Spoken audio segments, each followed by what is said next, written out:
President Trump sparring with ABC News anchor Terry Moran on his best issue with voters, deportations. Things getting pretty heated over the ongoing case of alleged MS-13 gang member Kilmar Abrego Garcia. Watch it here.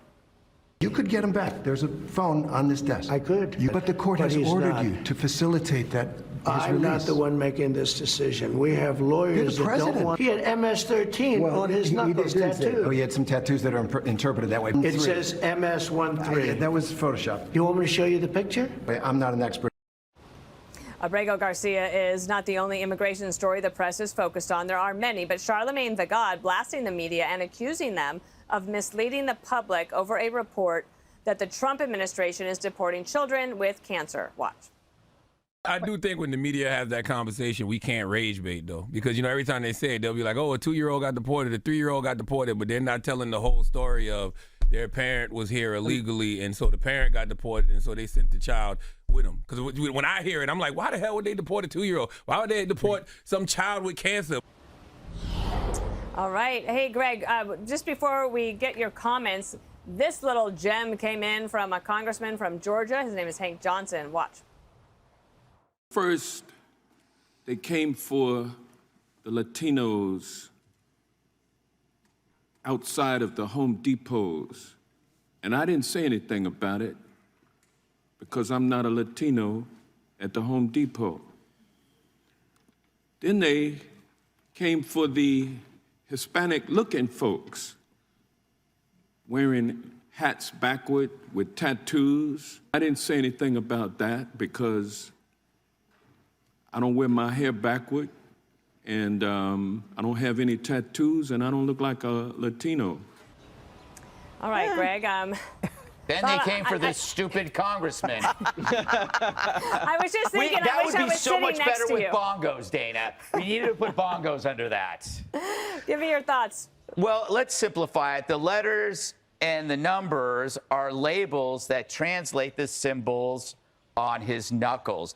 The reporter tried to say that the labels were the tattoo, an intentional deception to make you think he's a gang member.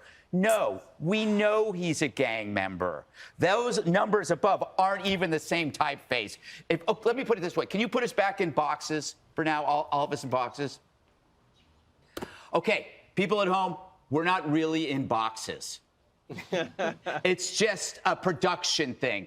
That label was added on as a translated. What the newscaster tried to do was make it sound like, oh my God, the whole thing was doctored.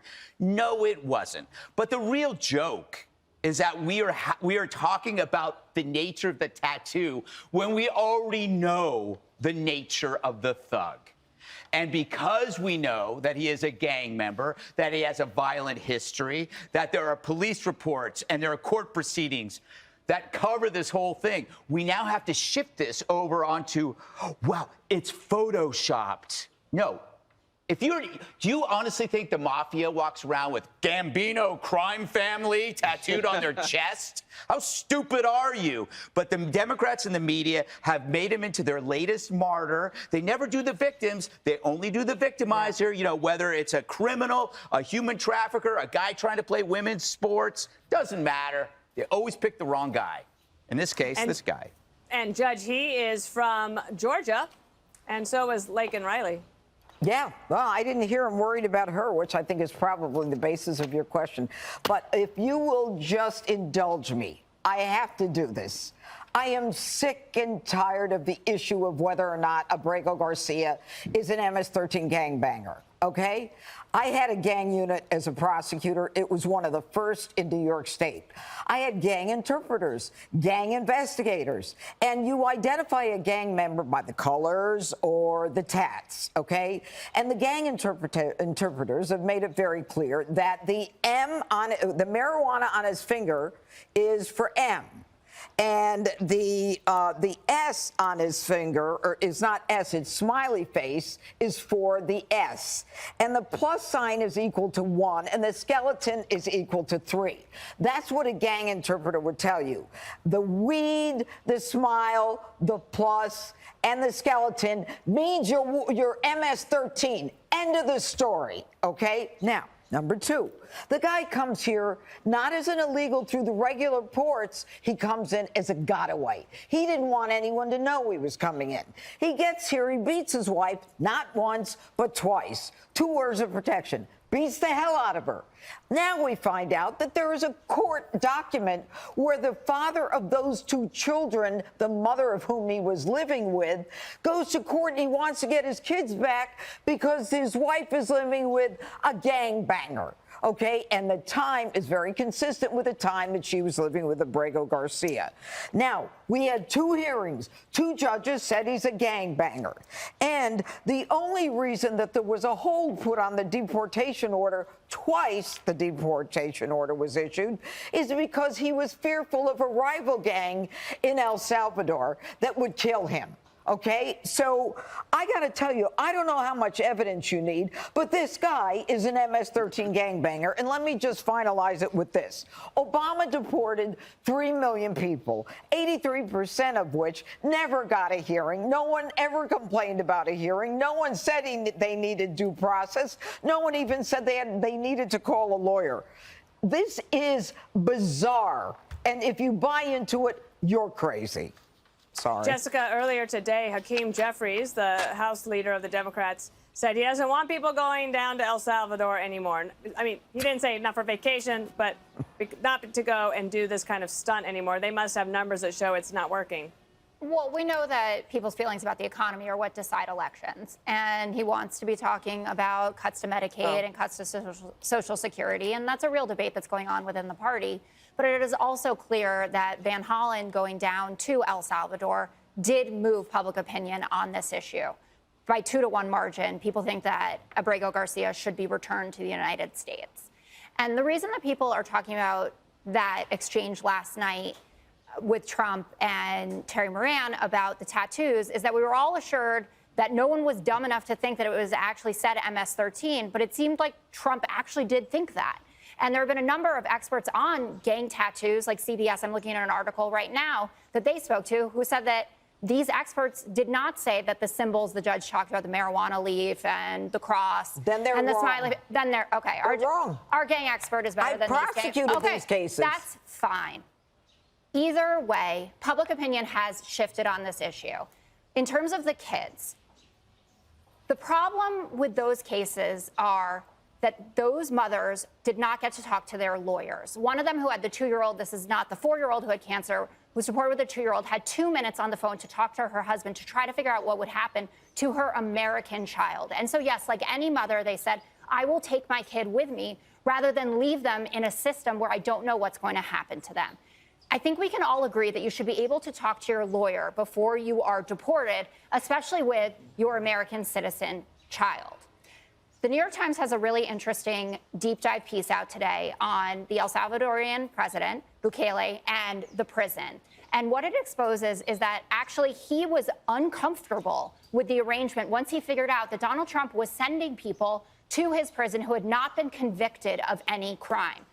We know as well that there's reporting that up to 75% of the people that have been sent there have not been convicted of a crime. So think about this. The guy who refers to himself as the world's coolest dictator, he is uncomfortable with what we are doing to people. This isn't about deportations. This is about sending people to a foreign prison camp without getting a hearing and without being convicted of anything. And that's why Americans' public opinion on the immigration policy has shifted. The conviction is not the requirement. Let me correct something that I said. Because Hakeem Jeffries apparently denies that he doesn't want people going to El Salvador. So maybe, Jesse, he thinks it's a good idea. I don't know. But his office denies this report that he said don't go down to El Salvador anymore. Just for the record, Jesse, no one else is going. No one else is going because it's stupid. And I'm sorry, Jessica, I love you, but I don't believe anything you say anymore. You're wrong about everything. Every time you come up with these things, first he's a Maryland dad, then actually he does have tattoos that spell MS-13. Yeah, and then there's this other tattoo expert that you have. I thought we were supposed to trust the experts, right? And all these experts say this guy's a gangbanger, and you don't trust the experts. Let me ask you this. When a guy hangs out with MS-13 and gets picked up in a gang sweep, how is it that the MS-13 ranking gang members are allowing a non-gang member to hang out with them? Don't you think that's a little bit of a security risk, Jessica? That's like when, like, the feds raid a Gambino gambling den. And do you think it would be believable if some Italian guy was like, I'm not in the mob? Yeah, they're just letting random guys play cards in a gambling den with a bunch of mafioso. Use your brain, Jessica. And I don't even believe you're this 2-year-old nonsense. Oh, you just listen to what the lawyers for these migrants tell you. And then the day later, it's all wrong. You know what the protocol is? When you pick up an illegal, you don't know this. I'll tell you this for the first time. When you pick up an illegal and they happen to have their kid with them, they get a choice. Do you want to be deported with your child, or you can assign a family member or a guardian here in the United States to leave the child there? That's the choice. And if you don't like the law, then go to Congress, change the law. Because otherwise, you just get women here, coming here, breaking through the border, having babies, and they all get to stay because you feel bad. I'm sorry. You can feel bad about a lot of things, but I'd rather follow the law. Yeah. All right, up next, a code talker for white guys, Tim Walz, revealing the manly reason why Kamala chose him. President Trump celebrating his first 100 days at a rally with supporters in Michigan. Watch. We're for common sense. We like strong borders. We like good education. We like low interest rates. We like being able to buy a beautiful car. And now deduct the interest on the loan. That's never happened before. In 100 days, we have delivered the most profound change in Washington in nearly 100 years. So if you're taking a list right now, so far the president has signed at least 142 executive orders, confirmed 21 cabinet members, saved $160 billion with DOGE, and decreased border encounters by 94%. Mark Thiessen is a Fox News contributor, former speechwriter for George W. Bush. Mark, thanks so much for joining the program this morning. Good to be with you. I guess you could say the border numbers are his best numbers so far. Yeah. Oh, 100%. He's got an A+ on the border. I mean, you know, remember that Joe Biden said, I can't secure the border unless Congress passes a bipartisan border bill. Well, Congress didn't pass the border bill, and Trump shut it down, not in 100 days, in a few weeks. Completely shut down the border. It's an unmitigated success. And now he's doing what the American people asked him to do. New York Times poll, 86% want to round up and deport all the illegal migrants with criminal records. And he's doing exactly what 86% of the American people want. And the Democrats are opposing him. So, you know, that's probably not the smartest strategy. So one of the things that the Trump administration now is talking about is the economy. I know people are standing by for the tariffs and the big, beautiful bill. But when you look in the first 100 days, they've created 345,000 jobs. Veteran unemployment rate is down from 4.2% in January to 3.8% in March. Prescription drug prices have gone down 2%. Gas prices are down 7%. Energy prices are down 2%. And foreign and private investment of $5 trillion. Is that something they need to talk about more? Absolutely. Look, the gas prices, he said, in some places is less than $2.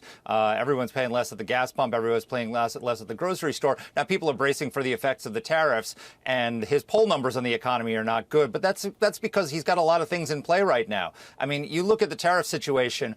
When he was president in 2018, he went to the European Union and the G7 and said, how about this 0-for-0 tariff deal? Mm-hmm. And they were like, there was crickets. Nobody was interested. All of a sudden now they're coming to him and saying, hey, how about a 0-for-0 tariff deal? The only reason is because he started the trade war. He started the tariff war. And so this is going to play out over the next next few months. If in the next few months he gets 75 trade deals and passes a comprehensive tax reform bill that spurs economic growth, his numbers on the economy are going to skyrocket. So this is a work in progress, and he's in the early stages of it. So the president, I think part of the reason the numbers are down in some respects is the negative coverage that's been coming from the media. I mean, he gives them all a shot, even the ones that don't like him, and they still only give him negative coverage. Yesterday, I found this exchange interesting. It was a conversation on ABC about Pete Hegseth. This is the question they posed to the president. Let's watch. You have 100% confidence in I don't Pete have Hegseth. 100% confidence in anything. Okay, anything. Do I have 100%? It's a stupid question. Look, it's a pretty important position. No. You don't have 100%. Only a liar would say I have 100% confidence. I don't have 100% confidence that we're going to finish this interview. I mean, it is so true. What was he going to say? 90 or 30%? But if you look at the coverage, though, Mark, when it comes to RFK Jr., 89% negative coverage. Elon Musk, 96%. Pete Hegseth, 100% negative coverage. Yeah, look, the media is in part of the opposition. They're part of the resistance. But I think the thing is, Americans factor this into their viewing of the coverage right now. There's an Edelman Trust Barometer poll for 2025 that just came out. 7 in 10 Americans say that the media is pushing an ideology rather than trying to inform the public. They get it.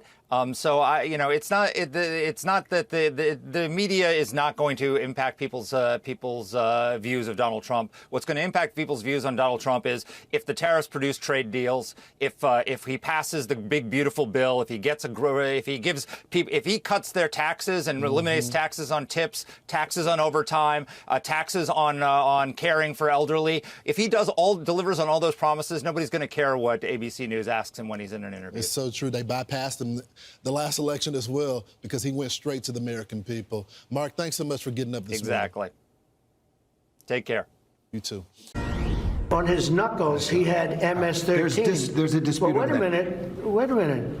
He had MS-13 on his knuckles tattooed. Oh, he had some tattoos that are interpreted that way. But let's move on. Wait a minute. Hey, Terry. He did not have the letter MS-13. It says MS-13. That was Photoshop. Do you want me to show you the picture? I saw the picture. And you think it was Photoshop? Well, here we go. Don't Photoshop it. Go look at his hand. He had MS-13. He did have tattoos that can be interpreted that way. I'm not an expert on them. I want to turn to Ukraine. I want to get to Ukraine. No. He had MS as clear as you can be, not interpreted. This is why people no longer believe the news. All right, so things got tense last night during President Trump's first network interview since retaking office over this picture President Trump shared of Kilmar Abrego Garcia's tattoos. The photo is being challenged as edited. The characters MS-13 would appear to have been added on if you see the original image that was posted by El Salvador's president. The tattoos themselves are not there. So former FBI Special Agent Nicole Parker is here to shed some light on this. So I'm obviously being very careful with my words because the White House seems to be denying that those pictures were Photoshopped, but it would quite clearly look like they were added on after the picture was provided by the El Salvadoran president. So you tell me what we're supposed to make of this. Obviously a point of contention in that interview last night. Well, first of all, I obviously have not seen the original photo, so I'm not in a position to make an official statement. But what I can tell you, based on what I'm seeing and what I've observed in that depiction of what you're seeing, obviously the first knuckle has marijuana, which is highly symbolic of drug use, drug affiliation, drug trafficking, which is what MS-13 is commonly involved in. Also, you see a knuckle that has a smiley face, and that is indicative also that is seen in different MS-13 gang tattoos that is almost mocking and making fun of death, of law enforcement.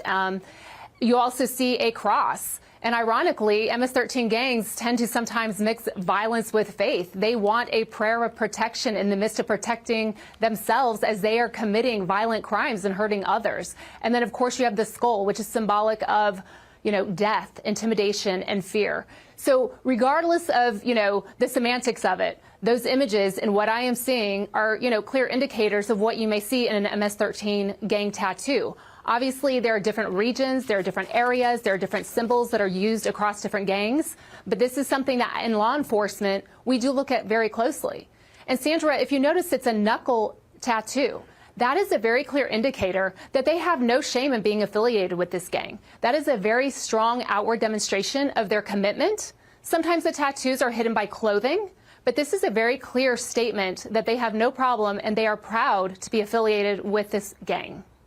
Okay, so there's obviously a lot of media reaction to this since it became such a point of contention in that interview last night.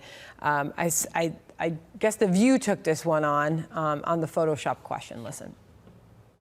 He doesn't even recognize his own fake images at this point. But, here's what I'd say. I watched the whole thing. Did you? And I'm really starting to feel sorry for him. He's over his head. The simplest questions he cannot answer. And then he turns on Terry Moran when he asks, how dare you ask me a question I can't answer? I mean, the guy,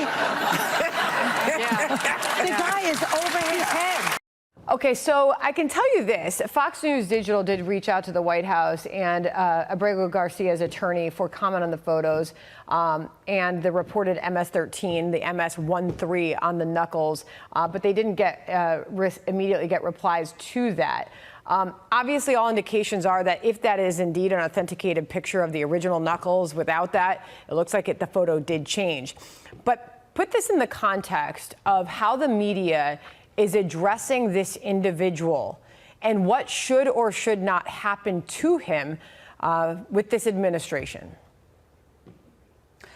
Well, when I watched that clip that you just played from The View, and she is saying that President Trump is in over his head, I could not more strongly disagree with that statement. As someone who has worked in the FBI, who has worked violent crime, who has worked among some of our most violent criminals, President Trump's top priority is to make America safe again.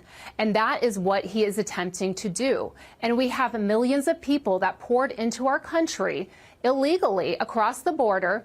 And what we are trying to do is restore safety. As someone who has worked and taken violent criminals off of the street, this is something that you would think that all Americans would agree with. And so I actually stand behind President Trump wholeheartedly that we need to remove those individuals that are not here legally, and they are going through the proper processes. I watched that interview. He is doing what his lawyers recommend.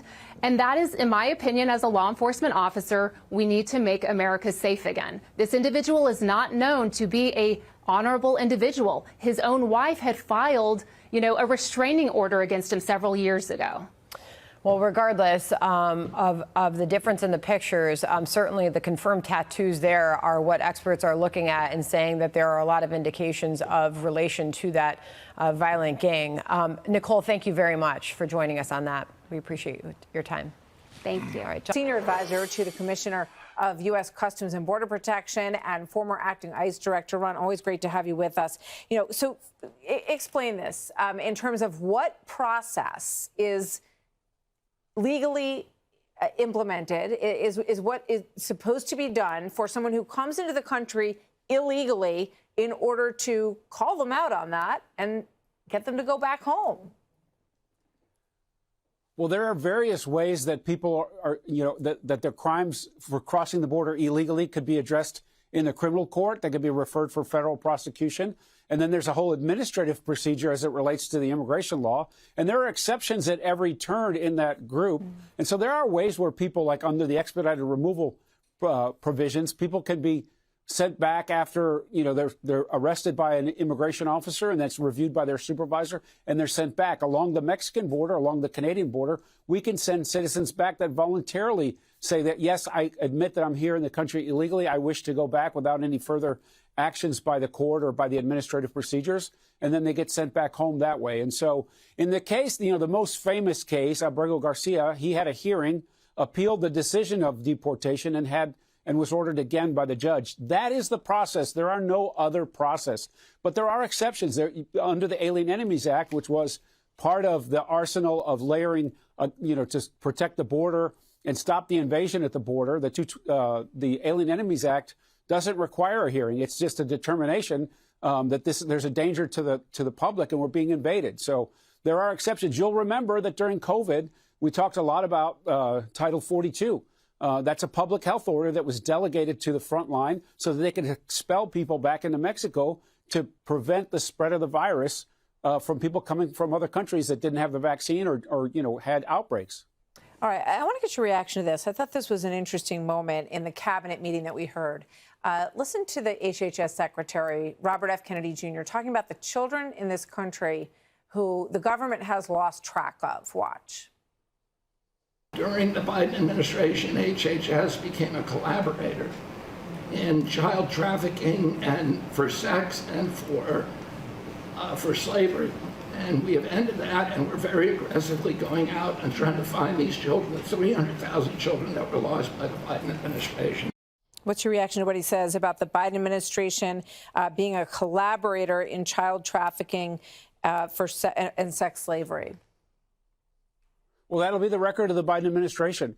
Chaos at the border and, deceiving the American public about what was happening at the border, crisis versus non-crisis, and children were the victims.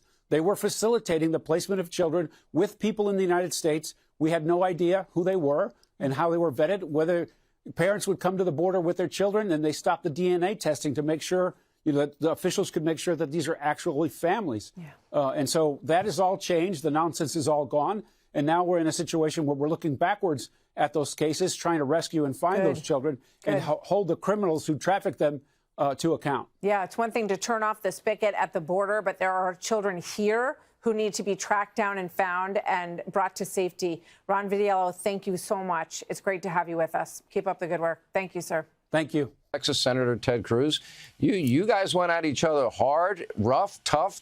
It was a rumble, it was, bare knuckle brawl. And look at you now. You guys are best friends.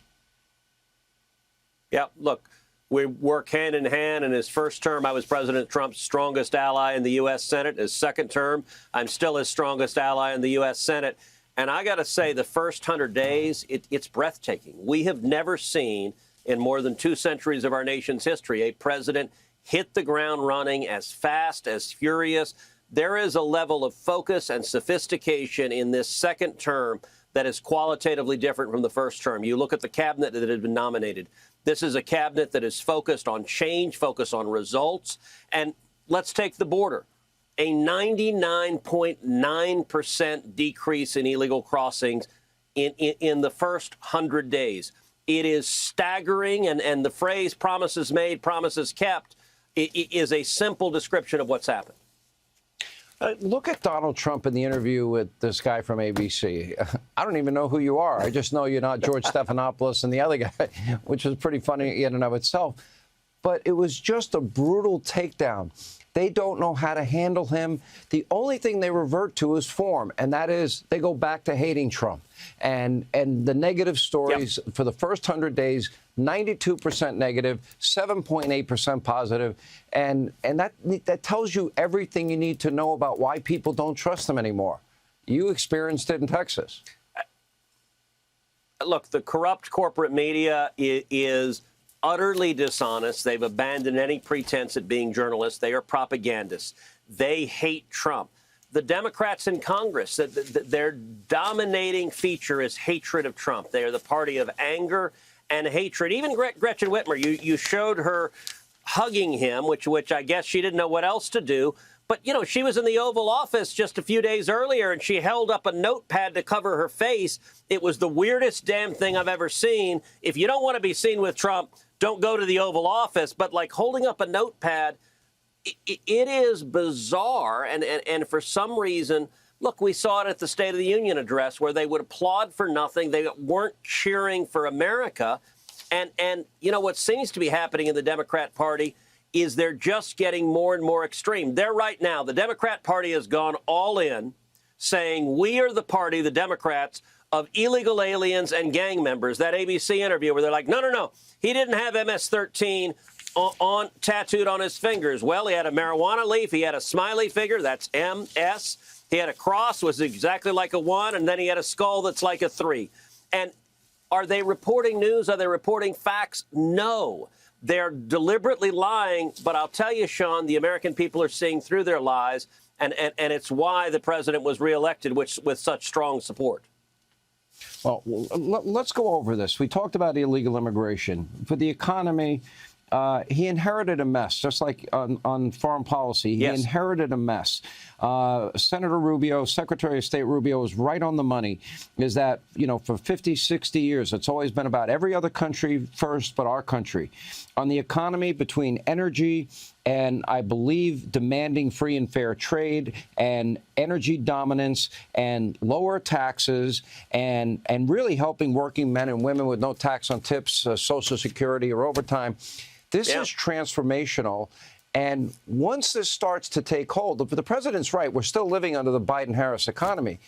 I think those factored together going to create an era of prosperity that I don't think most people are anticipating. We saw Reagan give tax cuts, doubling revenues to the federal government, 21 million new jobs, longest period of peacetime economic growth. We saw an 80% rise in the stock market under Trump the first time. Why would we expect less? Listen, under Joe Biden and the Democrats, it was an absolute train wreck when it came to jobs, when it came to inflation, when it came to the federal government waging war on American energy and especially Texas oil and gas. All of that ended on January 20th. If you want more jobs, the two best levers government has are tax reform and reg reform. On reg reform, every day the Trump administration is repealing job-killing regulations. You know, just over a week ago, I brought the EPA Administrator Lee Zeldin, a good man who's repealing job-killing regulations day after day after day. I brought him out to West Texas, to the Permian Basin. You know something amazing, Sean? Lee Zeldin is the first EPA administrator in the history of the country to go to the Permian Basin, the #1 energy-producing region of the state. That is like the Ag Secretary having never gone to Iowa. That is like the Secretary of State having never gone to the United Kingdom. EPA administrators just destroyed jobs. With Trump, they're focused on jobs, and we're going to also extend the tax cuts. We're going to make them bigger and bolder. And on trade, look, the tariffs have given President Trump unprecedented leverage, and I hope and believe he's going to use that leverage to dramatically lower tariffs of our trading partners and to bring jobs back to America. That's a huge victory for American workers, and that's America first. All right, Senator Cruz, as always, thank you. Hey, Sean Hannity here. Hey, click here to subscribe to Fox News YouTube page and catch our hottest interviews and most compelling analysis. You will not get it anywhere else.